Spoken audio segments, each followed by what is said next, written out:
Morning, everyone. It's February 27th, 2024, and I want to declare the opening of the KPPA Audit Committee. It's in session. First thing we will do is the opening statement. Ms. Hale. Yes, sir. For the record, I want to note that this is the meeting of the Kentucky Public Pensions Authority Board Audit Committee. This meeting is being broadcast via video teleconference pursuant to Kentucky Revised Statute Section 61.826 and may be viewed by the public at the Kentucky Public Pensions Authority offices located at 1260 Louisville Road, Frankfort, Kentucky. It is also being broadcast to the public via Facebook. I ask if you are speaking and not appearing by video, please identify yourself before talking. In the event the video or audio broadcast is interrupted, we will attempt to reestablish a connection. If a connection cannot be reestablished within 30 minutes, the meeting will be adjourned and rescheduled to another date. Thank you. Ms. Rankin, can you do the roll call, please? Yes, sir. Mr. O'Mara? Here. Ms. Hampton? Here. Ms. Pendergrass? Here. And Mr. Summers? Here. Thank you. And do we have any public comment? We do have one public comment. This comment was received back in November prior to the November meeting, but was failed to be read. So we're going to read it today.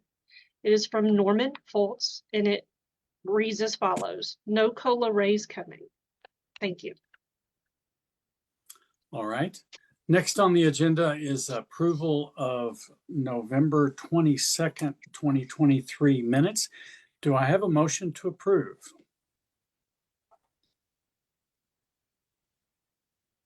I think Lynn, So moved. Thank you, William. Second.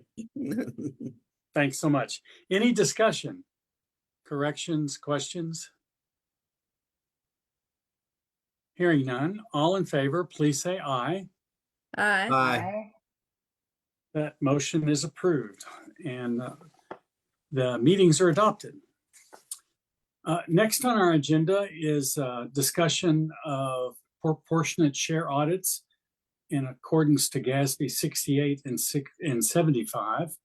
I believe Mr. Gordon from the Auditor of Public Accounts is here to make a presentation. Welcome, Mr. Gordon. Thank you, Mr. O'Mara. So good morning, members of the KPPA Audit Committee. So again, my name is Adam Gordon. I'm from the Auditor of Public Accounts Office, and I am the auditor in charge of the Kentucky Public Pensions Authority Proportionate Share Audit for fiscal year 23.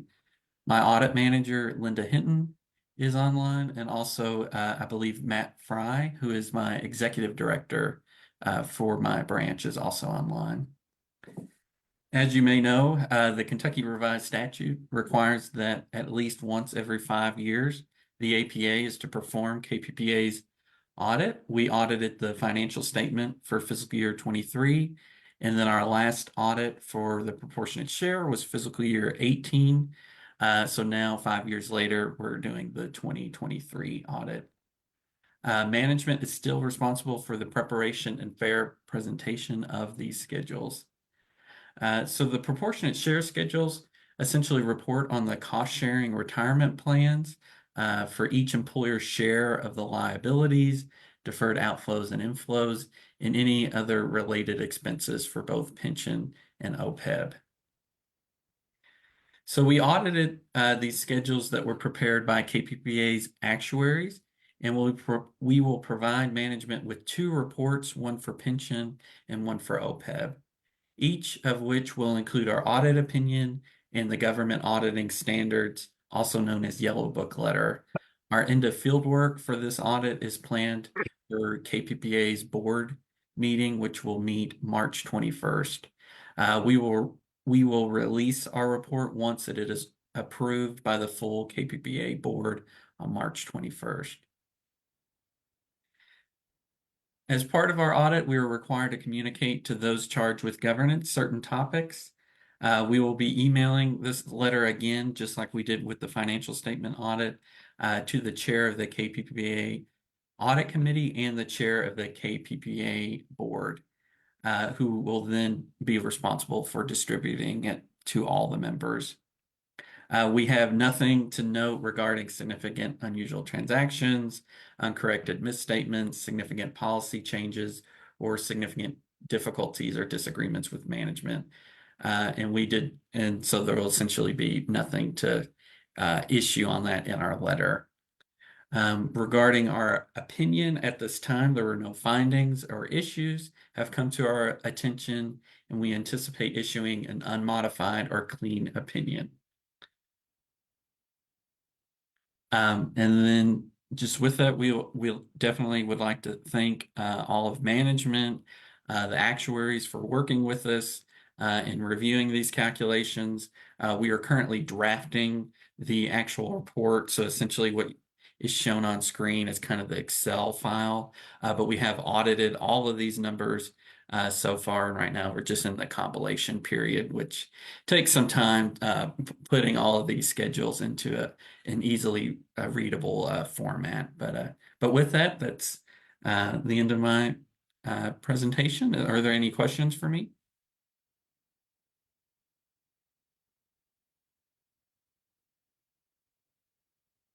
Mr. Gordon, when you say you have no findings, we tend to be pretty excited about that kind of report. So Yep. we appreciate that. Yep. Well, Thank you.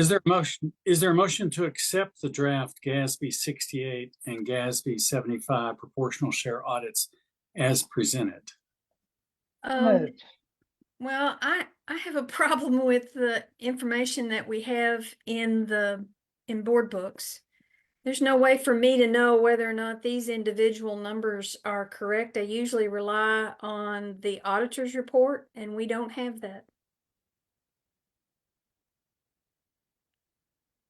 So I believe Mr. Lamb can speak as well, but I did also provide an Excel file, if that may be easier. No, I can see the numbers. Okay. There's just no way for me to know whether or not an individual line is correct. I rely on the auditor's report, the narrative that you put in the front of this report that puts in writing what you've outlined for us verbally. Okay, so we will have drafts report before the KPPA board meeting. So like we said, it does take almost half of our time on this audit is compiling these reports in discussion with Mr. Lamb and Rebecca Adkins. We were told that the files were going to be acceptable for the audit committee meeting. Is there? Betty, I hear what you're saying, but given that this is an external audit and we're getting confirmation from him that everything is clean, I stand by my motion. Well, we have first, do we have a second for the motion? Second. All right, now we can have further discussion. Mr. O'Meara, discussion- can I ask a question to Mr. Gordon? This is Sure. Mark. Adam, are you in the stage of just compiling? Are there any other audit related steps that will take place to validate or substantiate these numbers? Or are you just in the compiling phase of your audit? So we are in the compiling phase. Now we will have like subsequent events, stages kind of after everything is approved. But no, we've already recalculated all of these numbers, every single column on these pages, and we have verified that these are consistent and reasonable with our calculations, and these are also the same as the actuary's numbers. So our calculations did not differ that would impact our opinion. So Thank you. My only comment is to thank the crew at the state auditor's office and look forward to seeing you in 5 years. thank you. Any further discussion?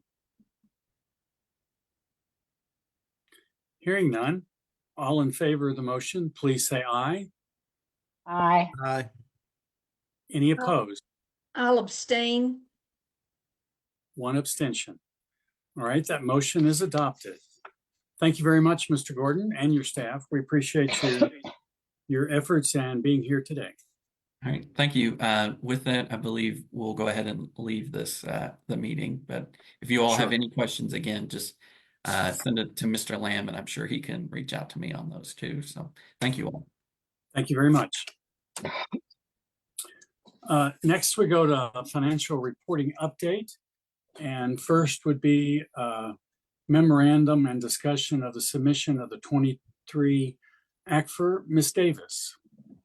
Good morning. We are required by state statute to provide the annual report to the Legislative Research Commission and the Auditors of Public Accounts. We provided them a link to our webpage where they could find the report. Because of its size, it is not easily emailed. And so we provided that on December 8th. We also provided it to the Finance Cabinet and to GFOA for submission for the certification of excellent of achievement. And we have received notification that they have received our application on that. And that's all I have, unless there's any questions. So this is informational only to the committee. Is that correct? Yes. All right. Any questions for Ms. Davis? Well, we thank you and all of the staff that went into completing and publishing the ACFR and the SAFR. And we know that's a big job and a big accomplishment. So our thanks to you. Thank you. Next, we have an update on ACFR presentation. Mr. Lamb. Thank you, Mr. O'Mara. Last year in this audit committee meeting, when it was a joint, I outlined this timeline to determine if the current presentation of the KPPA's ACFR is appropriate. We are a little bit behind in meeting all of the deadlines that I internally proposed. However, we've made some progress, and I wanted to just go through some of these items, get your feedback from the committee, provide some direction of where I'm thinking. Eventually, I will make a formal recommendation to the C and K and KPPA board as to how I feel and how my staff feels the ACFRs should be presented going forward. A lot of the stuff that I've come across over the past year is very similar to what our external auditors have told us in the past. I did submit a inquiry to GASB, and they have reached back out to me and provided me some information. In my inquiry, I gave them 3 examples. They were very similar to what our externals had provided in the past as well. So there's a couple states that are very similar to us, and they have, either a couple boards or one board, but they kind of combine all of their pension plans and pension systems into one ACFR. Those 2 states are Alabama and Wyoming. There are a couple states that issue ACFRs over multiple plans, and they do it in one ACFR, but their audit opinion indicates that they're given an opinion. The external's auditor opinion is given an opinion over each of the systems presented in the financial statement. So it's multiple opinions in one ACFR. And then there's some really clean examples of multiple ACFRs for each system, even when there's one governing board. Alaska, for example, has one board, one administrative branch that administers 2 separate pension systems and issues 2 separate ACFRs. In my discussion with GASB, they cannot argue with the presentation of either of those states. His indication to me was that all of them are in accordance with GAAP and within the GASB guidance. We discussed the definition of PERS, we discussed the definition of pension plans, etc. That I am now going through the statutes. I don't have an update on this memo, of what our statutes indicate should be presented, but there are some lines within the statutes that refer to reports, that refer to report, etc. So that's something I'm still investigating. We are also, I've sent that GASB inquiry memo to other groups, including the GFOA, the APA. I've sent a draft to an external audit firm not affiliated with KPPA, and I've provided that memo to Blue & Company. I have yet to hear back from anyone on those. I do think I will get something back from the GFOA. I'm going to follow up with them this week. I do not expect anything from the APA. The external firm that I've contacted, I do anticipate having a conversation with them. And I've had several conversations with Blue & Company, our prior external auditor and our likely external auditor for the future. I have also sent it to our state controller's office to ask if they had an opinion on either way the ACFR may be presented in the future. I didn't know if there was anyone that wanted me to reach out to others, or if you had other groups that we should discuss this with before I make a final recommendation. So I would entertain that comment near the end of this presentation.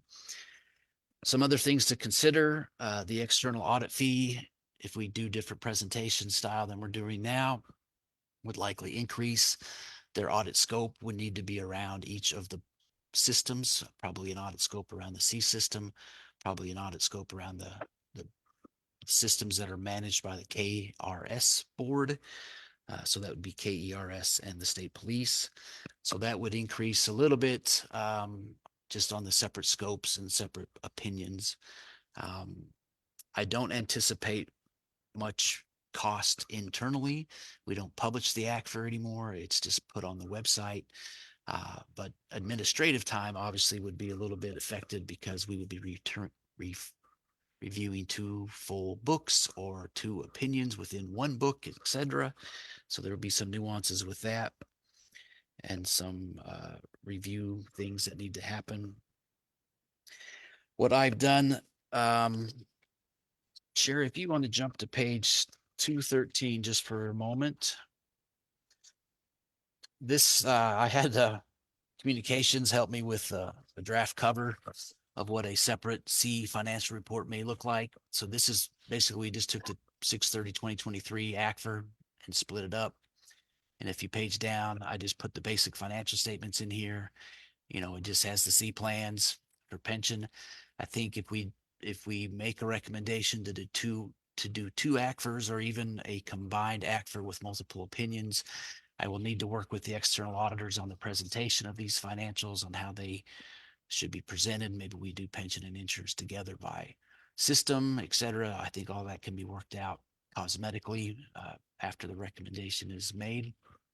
If you want to page down again, then you get to the changes, and then here's a draft for the systems here. So what the biggest difference is you don't have KPPA up on the top. You have the systems at the top, the KPPA is down at the bottom.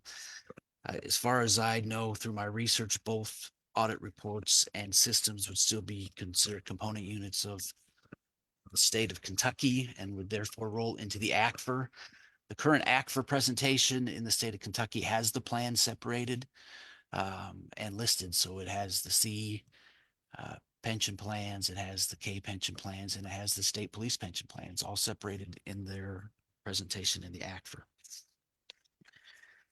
And so if you want to jump back to page 211, these are the board dates that I would like to have a formal recommendation to the CK and KPPA boards in March. If for some reason I don't feel that the recommendation is ready at that time, my backup plan would be to present it in the April meetings, but currently it's the March meetings that I'd like to have a formal recommendation. So that's my update. I would love any comments you have, or direction or guidance or opinions that I may take into consideration as I formalize this recommendation. Thank you. Any questions or discussion at this point? Yes, please. All right. Mike, you know, my main concern is I don't want to change twice. Okay.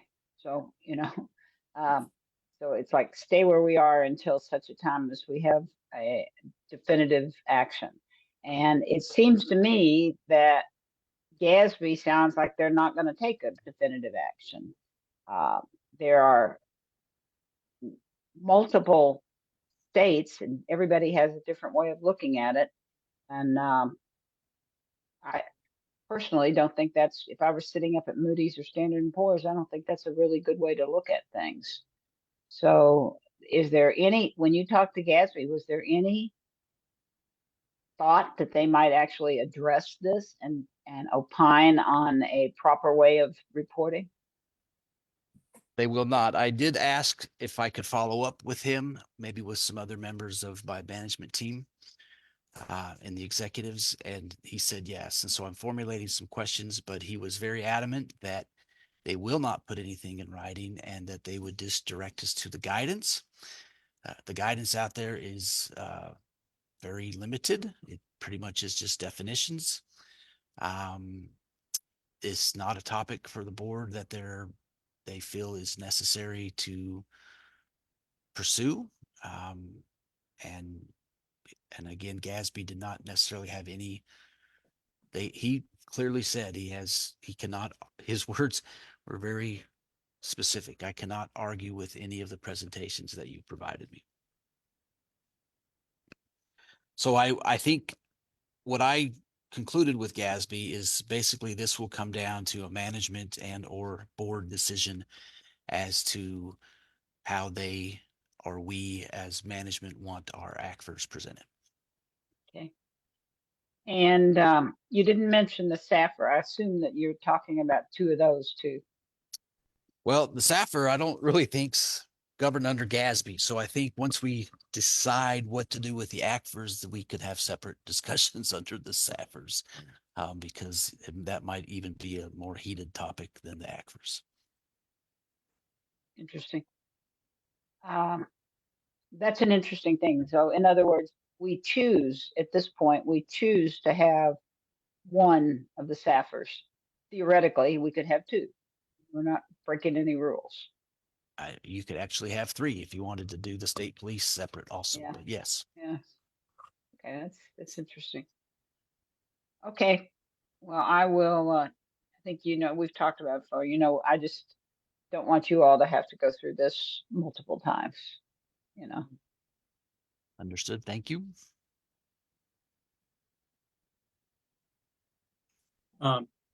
Anyone else? Questions for Mike? Mike, I have one. Could you expand on your timing, your dates that you have there, and how that will or will not allow a smooth closing and reporting this summer and fall? Yeah, so the dates in the boxes were in the original memo, right? So I outlined some internal deadlines for me and my team to work through to meet. Other priorities trumped some of those dates, and so they are behind. The ultimate date is obviously 6/30/2024, when we would close the year and begin to produce the ACFRs.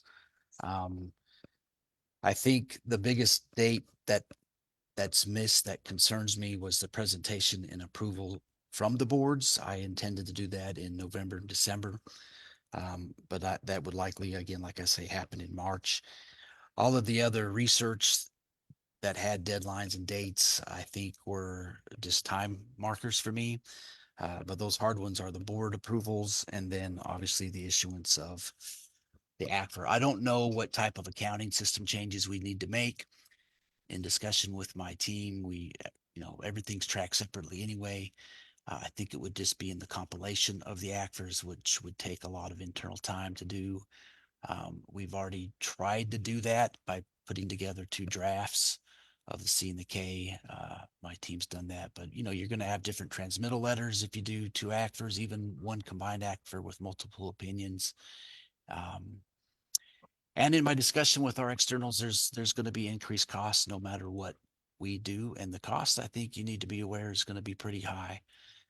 It will rival what the APA charged us versus what the externals charged us in the past. And I don't know if that would differ with a different external audit firm at this time either. If you had a new one come in and had to get, typically your first year audit's pretty expensive because they got to get an understanding of the systems and this, that, and the other. So I think our admin budget's going to take a pretty good hit for next fiscal year. Bill, I have another question based on that, if I could. Sure. Mike, did I hear you right that even if we did just the change where we had two opinions, the cost would go up? Yeah, because they're given two opinions on two retirement systems. So instead of having a scope of the entire KPPA balance, they would be scoping the C plans and the K plans and doing essentially two separate audit works and samples. Maybe their notes and their investments might be tested a little bit differently, and maybe they can rely on the internal system of controls for both systems and maybe not have to duplicate control work, but substantive work they would need to do on both systems. So did you find any other states that have a combined report and only have one opinion? That's Alabama and Wyoming. Alabama and Wyoming have a combined report with one opinion. It's very similar to what we've done the last couple of years. Okay. And GASB says that's okay. GASB says they cannot argue with the presentation of those two systems. Yeah, sorry.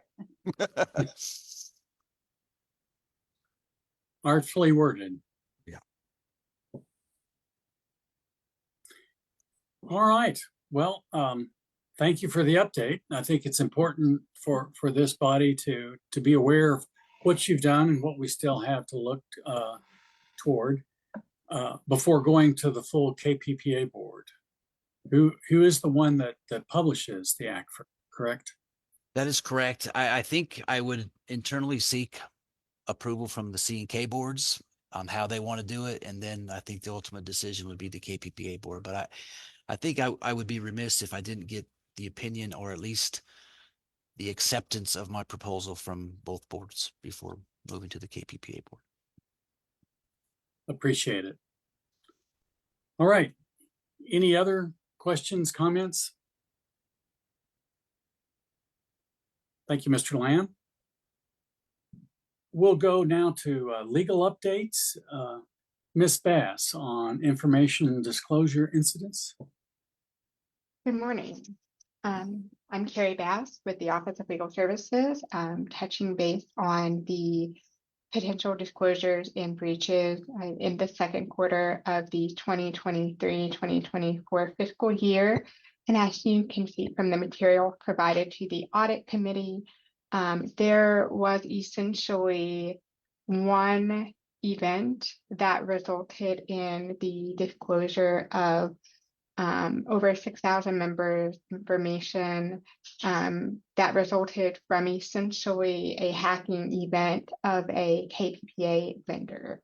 Other than that event, there were no disclosures or breaches internally by the KPPA. It was just the one hacking incident that impacted a substantial number of members. Again, that occurred with a file sharing tool that is used by two subcontractors of a KPPA contractor.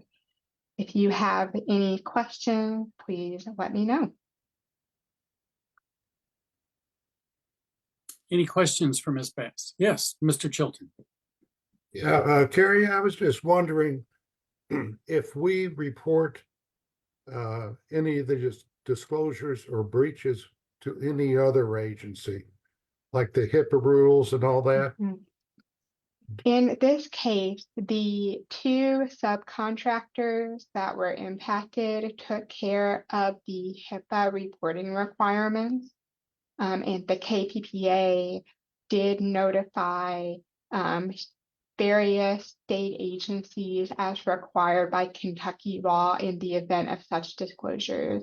In addition, the subcontractors contacted each of the impacted members personally with information on what had occurred, what information was accessed by the unauthorized third party, and steps that the members can take to protect their identity.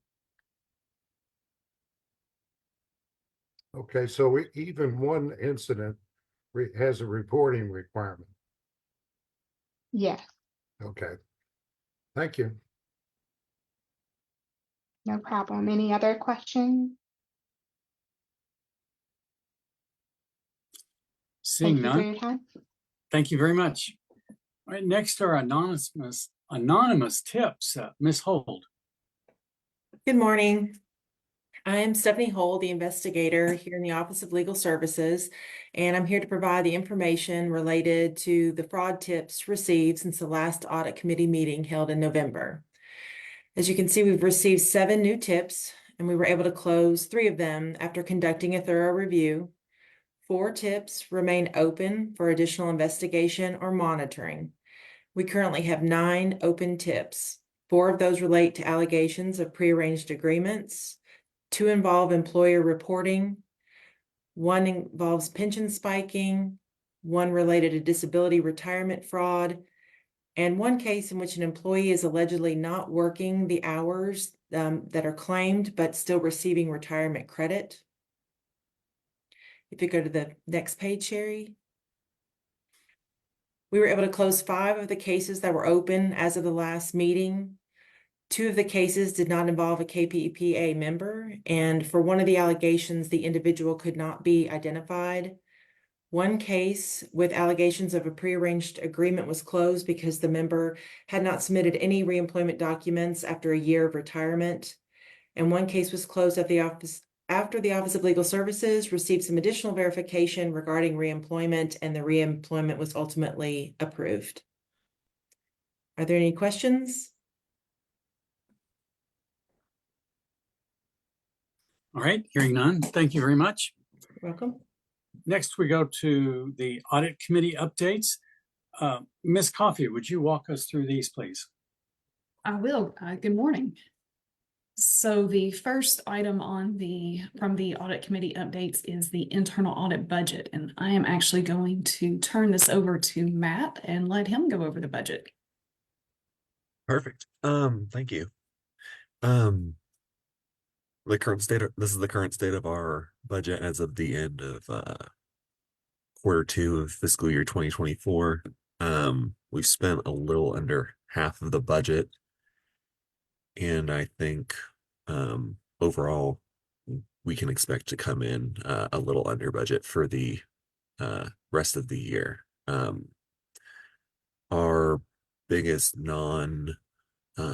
staff related expense is related to our audit software, and that was paid for in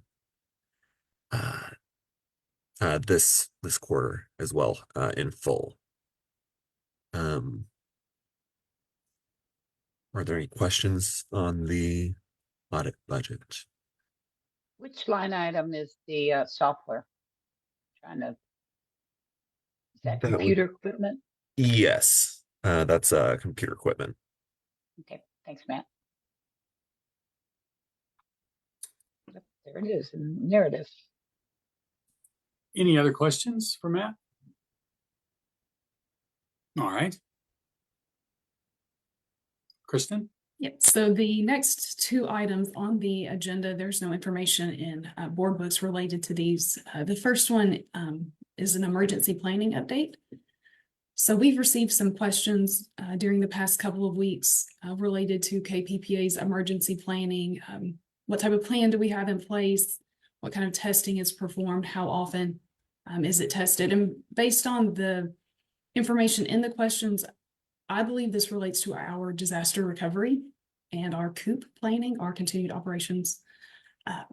And our IT group works, they're very involved in that. So I reached out to them, and they do have answers to the questions, and they want to make a presentation, but they are going to bring that back to the committee in May so that they have time to thoroughly investigate the questions and put together a good presentation.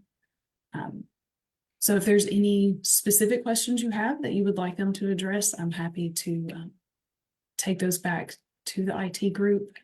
If you have them now, or if you can send them via email, I'll make sure that they get to the right person. Thank you, Kristen. Amy? I will say my experience with emergency plans are such that it is like, okay, this morning we just had a earthquake, don't come to work, but start operating. In that kind of emergency plan, like you really have to say, we didn't know what was going to happen. So that's, I don't know if you want to communicate that or not. I absolutely will. And I do believe that is one of the things they are also looking at making a presentation on, but I will make sure that that information gets to them. Thank you. Any other questions on the emergency plan? Well, I think one is related to backup locations in case there's something that happens in Frankfurt.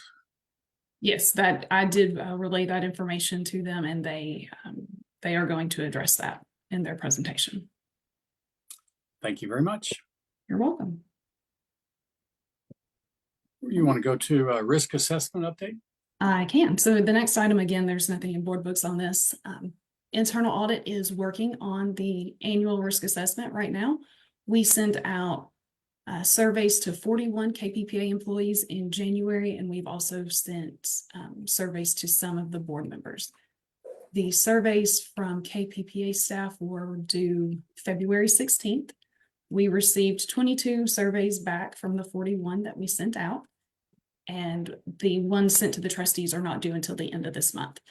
So once we get all of the responses, we will compile them into one big risk assessment. That will then be shared with the KPPA executive director, the CERS and KRS CEOs, and the audit committee chair, just for a final review, make sure there's nothing else that they want added. It also lets them look at the rankings to make sure they think that those rankings are appropriate. And then at that point, we will start working on our audit plan, and the risk assessment and audit plan will be presented in May. And as a part of the risk assessment, some staff and trustees have received or will be receiving an additional questionnaire. And this questionnaire asks, instead of just leaving it open to identify risk, it asks more questions like, what is your role? Are there any job pressures that you're facing? What is the mission of your division? And those types of questions just help internal audit just get a more focused understanding of the divisions, how they see their role fitting in to the agency, what they think their mission is. And that can potentially help us identify additional risks. If somebody's facing a lot of job pressure, or if they think that even if it's just a feeling that they're feeling pressured, even if it's not an actual pressure, that could be a risk. If somebody doesn't understand their role or doesn't know what their agency's mission is, that could be a risk. So those surveys have been sent out and will also be incorporated into the risk assessment. Are there any questions about that item?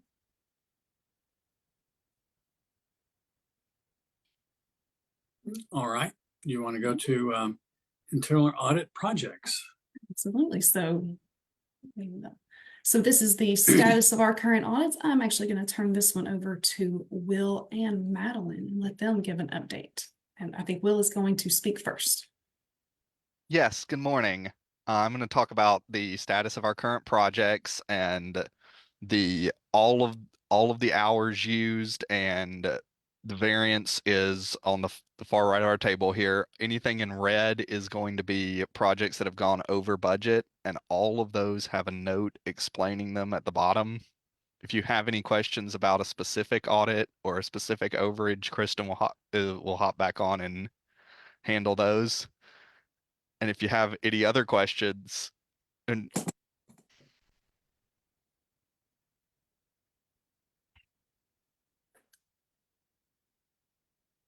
if you have no further questions, I'll hand it over to Madeline to talk about a finished audit. All right, sounds good. Sure, my camera's on. Excuse me. So I wanted to give you guys an update about the 2024-5 project, which is the implementation of new legislation.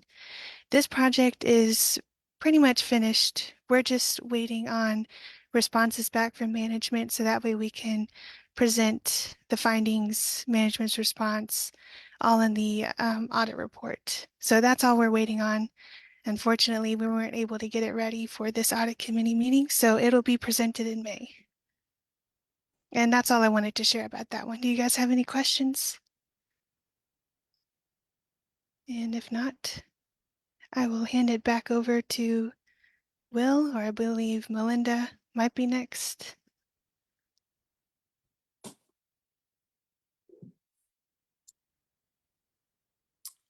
Who's up now? So next we're going to have Melinda speak, and she has presented an article and she found one related to risk assessments. We felt that was timely since we're working on it, but I'm going to let her give an overview of the article. Good morning. Welcome. Thank you. So although the title does say financial institutions, this is very relevant to KPPA. It gives a great overview of just the risk assessment. On page 235, there's information, and there's actually a picture, which is good to always have visuals of the risk assessment life cycle. And this will help. Some people may not really understand the whole process of it, but just the risk assessment, and we use that to determine what audits we may do. And then after, of course, the audits are completed, we communicate those audit findings, and then the findings, we hopefully have solutions to some of the issues. So just the risk assessment is just step one in the risk assessment life cycle. Starting on page 236, so the next page down, the article breaks down the risk assessment process in 3 steps, and just really good information to kind of refresh yourself or on just the process of the risk assessment. And of course, some people take this as negative, but we don't want to be negative Nancy's about this. But we do want to be mindful of things that could go wrong, and then just our controls that we have in place to mitigate those. So we just want to have a clear understanding of our risk and our controls. I also wanted to mention that on page 242, the article goes into talking about biases. And sometimes we can get caught up in thinking that we have controls in place and that everything's okay. But we want to just be mindful of that when we're thinking about the risk assessment. An example that the article gave that I thought was really good was talking about 2 friends that were riding in a car, like a new sports car, and the driver's driving really fast, and the passenger's sitting in the seat, just gripping their seat, wanting the driver to slow down, while the driver is saying, well, this car is, driving really great, has, good steering, and can really handle the curves and stuff. So it's really all about perspective. So if you stop the car and change seats, each person would have a different view. So that's one thing I thought was great to that the article brought out about biases and just being mindful of just different risk. And on page 243, the article goes into some common mistakes to avoid when thinking about the risk assessment. So hopefully you all had a chance to read through that. And it also goes into applying the knowledge that you gained from just doing the risk assessment. And it gives some real life examples. One I thought that would be appropriate for us is on page 245, protecting the customer's data. So if you look through that, it kind of goes through the risk, the impact of that risk, and then the probability that it would happen, and then just the inherent risk, the ratings.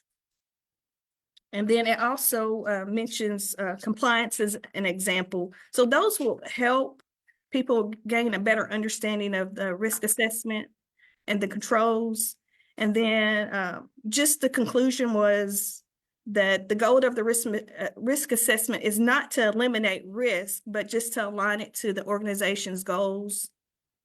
And that's all I have on that. So hopefully you all have a chance to read through that, and it'll help you when you're answering your survey. And if you have any questions for us, just let us know. Thank you. Thank you. Kristen, do you have other items? That is everything that we have for today. All right. How about any other items before the committee from committee members? Anything else? I want to thank Kristen and her staff for the presentations, and it's nice to get to know your whole staff. So thank you. Definitely, that was good. And appreciated yours, Melinda. Appreciate that. That was good. Thank you for those comments, and thank you for the participation of your staff, Kristen. I embrace the opportunity to let them speak. I know that they've enjoyed it, and I know that they like that the audit committee is getting a chance to kind of hear from them and interact with them some more. So. Very good. Anything else? Well, hearing none, there be no further business. This meeting is adjourned. Thank you all very much. Appreciate all the time and effort.